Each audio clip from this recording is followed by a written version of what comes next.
I ask you the following relevant questions on this test. Did you physically cause Gary's fall? And you answered no. You failed that exam.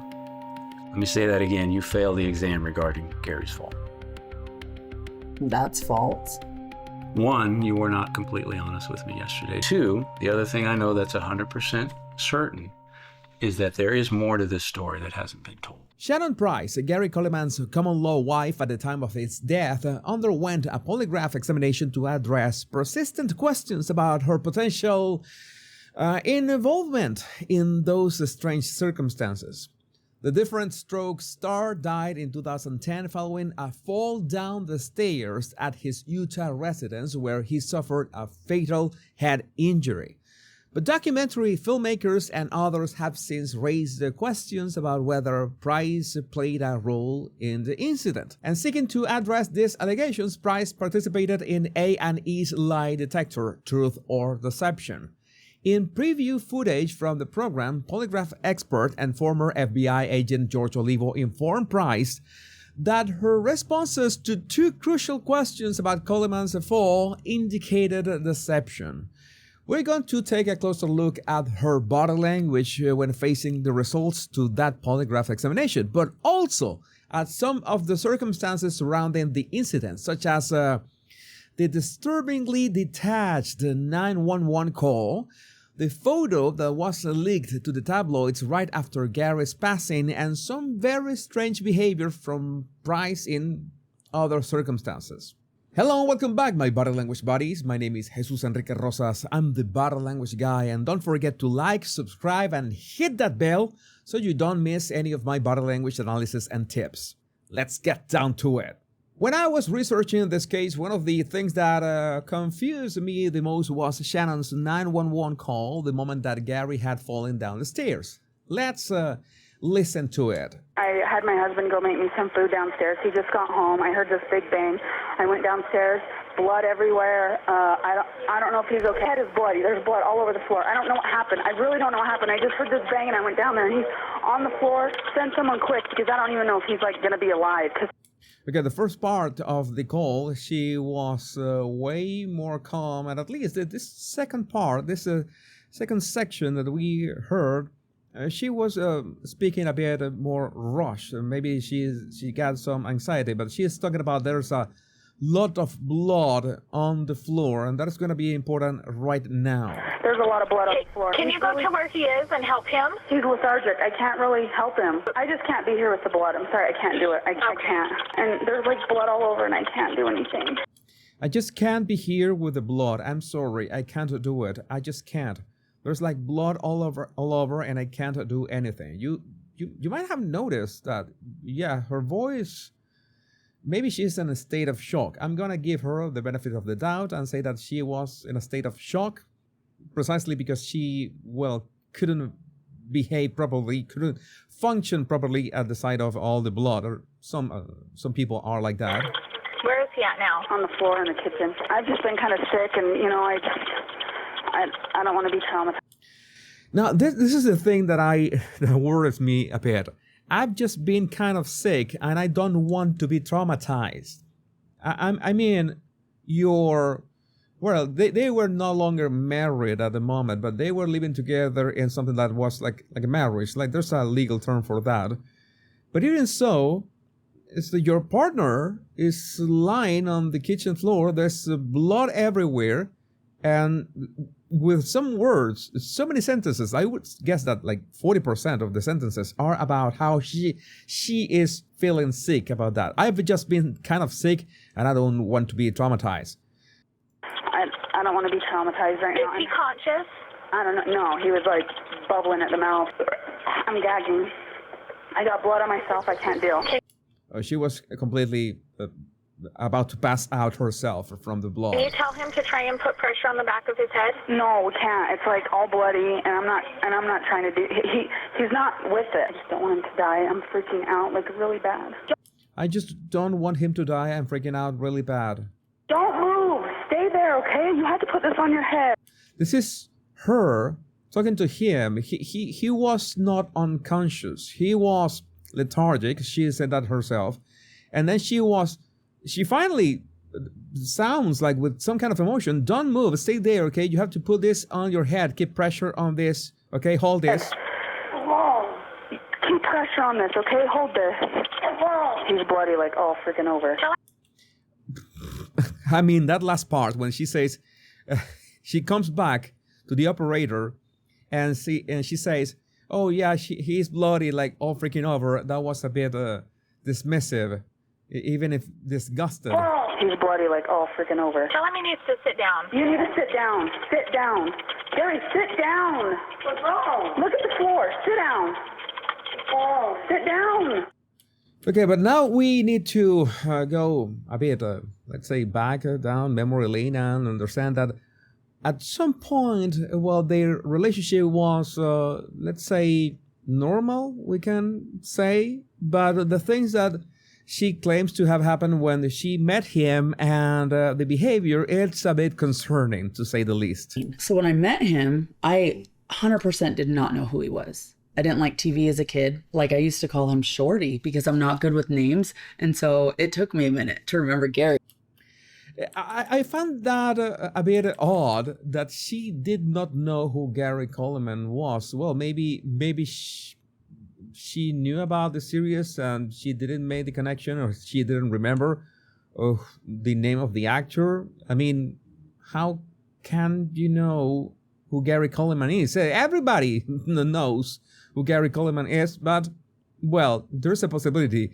Although we already remember of a duchess that claimed that she had never Googled or known her very, very famous prince. So, well, I'm not going to elaborate further. I'm going to give her the benefit of the doubt. We are just getting started. For Gary. And he was very likable, very just naturally funny, just a normal, simple guy to me. He moves here. You're living with him. You're married. This was at the point that they are married and she is doing this recollection of events. And somewhere in that first year, things change. I think things change is an understatement. We're going to see some clips that might be quite disturbing in many ways indeed. When you made that 911 call, what was going on in your mind? Well, I was definitely panicked. I see some stuff in her body language, and she has this projection of the jaw. She does it most of the time. Let's say that is part of her body language baseline. She does this in which you see a chin jut, like chin forward. I've seen her do it more than a couple times, so at this point I'm going to assume that is the way that she expresses. That is important to keep a baseline, so this is not really an emotional reaction. I noticed that when she said these words... Well, I was definitely panicked. I was definitely panicked. That adverb there was a bit concerning. And then she raises her head, and yeah, it's way past the horizon line. It's a bit defiant. I was definitely panicked, okay? It's, I wouldn't say that it's a contradiction, but I'm going to put a yellow flag on that one. Did you have anything to do with Gary's injury? The fact that people think that I would have killed him, I would never. I mean, I would take my own life before I would ever do anything. I would take my own life before I would ever do anything to him. I would never. I mean, I would take my own life before I would ever do anything to him. You're gonna find it concerning. I don't like the violence. I really don't. Yeah, things get He does. Like what? Chairs, the printer. All right, so we understand now. We begin to discover that the relationship included some, let's say, kind of domestic violence in the sense that things got thrown, chairs got thrown. So there was some kind of, let's say, aggressiveness from both of them. This is going to be important. This issues from both of them. They even got to this divorce court show. I'm gonna say the show because this is nothing nothing more than a You show. understood he didn't want children Yes. when you married him. Right. What did you think was going to happen? Probably. Once you got married. Notice how I was telling you that the natural stance of her jaw is a bit projected forward, so that's why I'm telling you that's just part of her body language baseline. It would be part of her physiognomy, the way that her jaw is like pointing, is just jutting just a bit forward. Married. What did you think you could convince him? You could talk him into it? No. You could oops it No. and just accidentally have one? No. Yeah, He's that's hard the look convincing. I have on my He's face hard every day. convincing. Yeah. He's hard to convince. That I'm gonna tell you, I'm pretty sure that shows like this were nothing more than that, like shows. Okay, we have maybe they had actual couple issues back then, but then you know that they are approached by producers. Hey, do you have a couple issues? We have heard in the tabloids that you have this. Maybe we can invite you to this show and you can talk about that, and everybody gets some entertainment, and everybody wins in the end, right? But we move forward, and there's the recollection of some friends about the way that she treated him. Shannon became downright abusive. She began to reference him as a short little son of a bitch, an asshole. I stopped her, and I yelled back into the phone, "You stop talking to Gary that way." So many things that were really concerning, and also when she began to be interviewed about Gary's death, well, things got a bit out of control. Why didn't you try to help Gary after he fell? You know, I did help him. I actually had to run around looking for a towel. Okay, she had to run around looking for a towel. That is important. Because we didn't have any in the downstairs bathroom. Other people need to understand and realize this was the first real traumatic situation I had ever had to witness. Notice that she speaks about her traumatic experience again. We're starting to notice a pattern in here.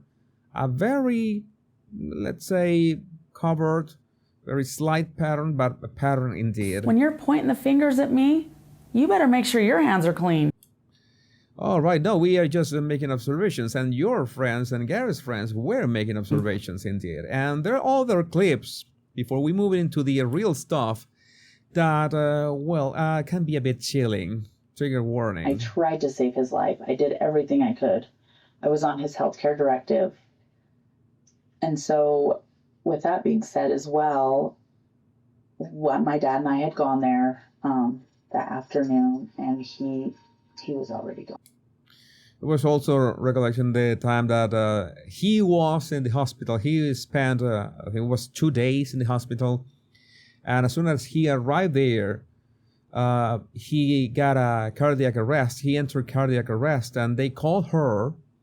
Why wasn't she with him? I don't get that part. They called her to ask her if he could be resuscitated, if he had signed some kind of do not resuscitate a document or something. Now that I think about it, it's odd that she was not with him. But then, around 10, 12 days after Gary died, in some way or another, a tabloid got the last picture of Gary Coleman alive. And the question remains, who leaked that picture to the tabloids? But just 12 days after his passing, she took plenty of heat when Gary's deathbed photo made the cover of a tabloid. Who do you think is behind those photos? Who's in the picture? You're gonna tell me you don't know anything about the pictures, but yet you're in the pictures? You know who took the damn picture. How you gonna sit there and lie? Well, he's got a point. Oh, Willie's got a point. But, well, before we move on, remember to download my free 100 body language tips right in the description of this video. So we move directly into the A&E polygraph special now. Now that we understand the context, what happened, and why is she being interrogated once again. And I have to make a statement. I have a disclosure about my opinion on lie detectors. I don't trust lie detectors that much because there are many ways that they can, let's say that they are not that trustworthy. I should make a video only about that. I'm gonna write that down to make a video about polygraphs and lie detectors. But having said that, let's take a look at her body language through the whole process and let's see what can we find. Let me ask you a question. Is this important to you? Yes. Then get serious. Yeah, let's do this. The test is about to be. So for some reason, he was telling her to get serious. Maybe she was not taking this seriously. Is this for a show? That is always my question. You know, this is one of the things that you always have to think with this heavily scripted shows, that you have to take that into account. But sometimes body language just slips in between the cracks and we can find gold in there. Let me ask you a question. Is this important to you? Yes. Then get serious. Yeah, let's do this. The test is about to begin. These are the results on the critical questions. We are about to hear the results of the questions. We see that the first body language signal we have from her is that she is leaning forward and has her head tilted. It's like there's interest in there. This is almost off a screen. This is a huge zoom of the actual frame, but this is the first body language clue that we have from her. I'm going to make sure that we don't clip anything here because all the frame is going to be important. The exam had to do with Gary's fatal fall. Before he says that, you notice that there was just one quick signal of her like clearing her throat. I'm gonna say that could be anything. Maybe she was just she had acid reflux. Many things that can happen, but we're gonna classify that under defensive gesture. You use a gesture to cover your neck and cover your mouth or part of your face. Nothing more than that. We haven't reached any conclusions yet. The exam had to do with Gary's fatal fall. Okay. I asked you the following relevant questions on this test. She keeps leaning forward. I would say that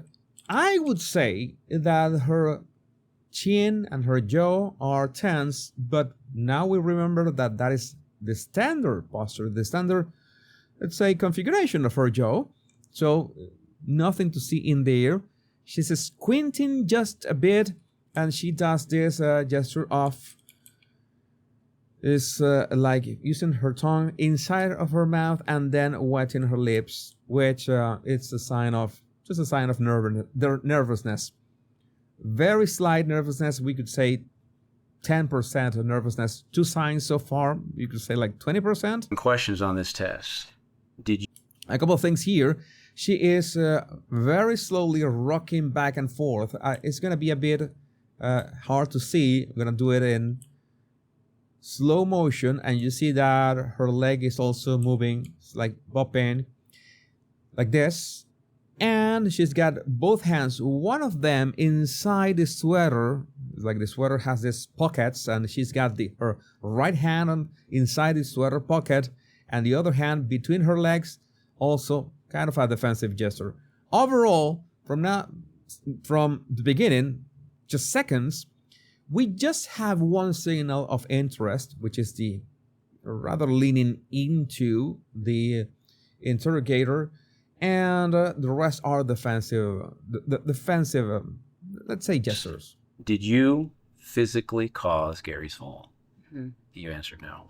Right. I also asked, did you physically cause Gary's fall? I see no change in her body language.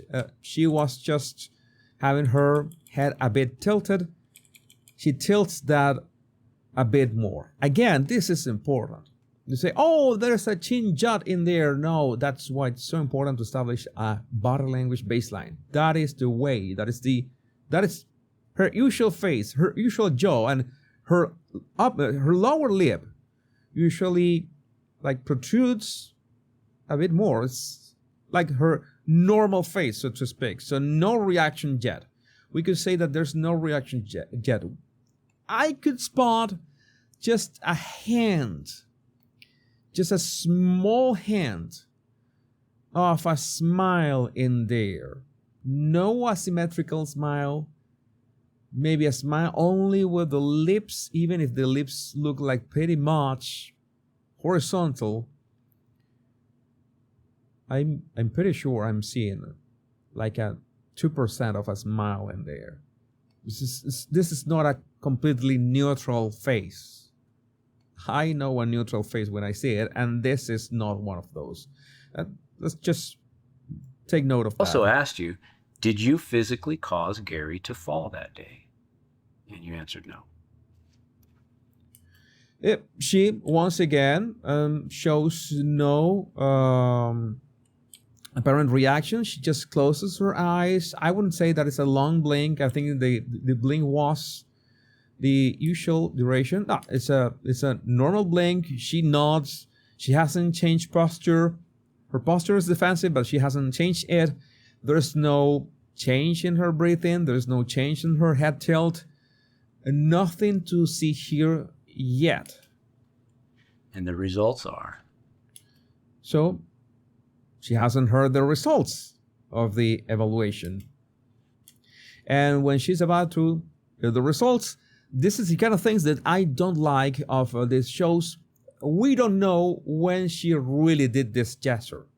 I mean, they can have tons of footage, or they could have recorded this a couple times, 3 times, and one of those times she did that gesture, and the editor just decided to insert that to have some kind of, okay, tell me more about that. Even considering that, let's say that was happened, that there was heavy editing. This is another defensive gesture in which she makes this anchor on the table and also covers her neck again. That is important. Another defensive gesture, even if her facial expression hasn't changed. You failed that exam with deception indicated to those relevant questions. I don't know why he's speaking so low. I should bump that volume a bit. But there is no reaction for a split second, and then she says, that's it. It's like she is squinting a bit more, like trying to maybe, what do you mean that I failed? Because that is important. The words are a bit vague. She did not say, notice that he did not say, you lied or you were deceptive. He said, you failed the test. That is part of the theatrics of this. You say that again, you failed the exam regarding Gary's fall. What are your thoughts? You failed the exam regarding Gary's fall. Notice how, indirect is the statement. This is very important, so nobody has the ability to sue anybody yet. He's not saying, you lied to us. You lied when you said such and such. No, they can get into real trouble. So he just says, you failed the exam. So he cannot be sued. That's what really happening here. But her reaction is regarding Gary's fall. Her reaction, I understand her reaction. I don't really understand what you're saying. I could understand that somebody, the average person, what does it mean that I fail the exam? I don't know. Didn't I answer the questions right? Something happened? Because you lied is something much more direct, but that's not something that they can say right now. And then she says this. What are your thoughts? That's false. I wonder why she said that's false. And when she said that's false, she lowers her eyes. I found that interesting. That's false. How do you answer that's false to saying that you failed an exam? Maybe you say, oh, that's not right, or that's wrong, or that doesn't work. But she said those words, that's false. That'd be strange, right? It's like It doesn't fit in there, that expression, but I would like to know your opinion as well. Make sure that you write it down in the comments. That's false. There's two things I know for sure, Shannon. One, you were not completely honest with me yesterday during. Notice that there is finally an emotional reaction here. She is pressing her lips and pressing the lips in a way that could signal a bunch of stuff. That could signal frustration. That could signal concealed anger. Maybe in this case, it's a bit of frustration with what she's been told to her face. Okay, this guy is telling me again that I lied, that I'm going to go all over this again. Are these YouTubers going to make videos about me again? You know, that's maybe that's what is going through her mind. Those are her real thoughts at that moment. Oh no, here we go again. This polygraph session. You can see very clearly how this is not typical for her. That is her way of pressing her lips. You think that it could be that she is nervous because she was caught on something, but at the same time, if you were guilty, and if you were guilty, would you accept to go onto a show that has a polygraph, a lie detector, to, show everybody the results of your answers? If you were guilty, well, that is a bold move, Cotton. Let's see how it plays for him. And two, the other thing I know that's 100% certain is that there is more to this story that hasn't been told. I found that, there's more to the story that hasn't been told. Again, these are vague statements. In every story, in every interview, in every conversation, there's always more to any story that hasn't been told, because you cannot tell every single detail. That's something that is logical. There's always going to be more to the story that hasn't been told, no matter how well everything is researched. No matter if you interrogate somebody for 8 hours, there's always going to be more to the any story. And that's why he says, the other thing that I know that's 100% certain, and he has to be careful with what he says after that. That's why he says there's more to the story that hasn't been told. Again, I see this kind of stuff. I find it interesting. I think it's way more. That's why I showed you the 911 call. The 911 call was way more interesting. I think the problems and the issues they had as a couple, well, there are many couples going through that, but that doesn't necessarily mean that one of them is going to try to hurt the other, and especially try to kill the other.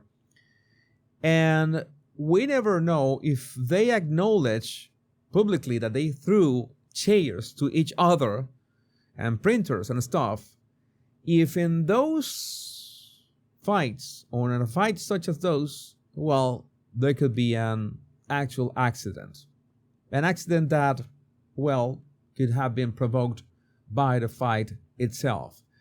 Again, this kind of cases are interesting because it's not something that you can just cut in the middle and say, okay, she's guilty or she is lying or something.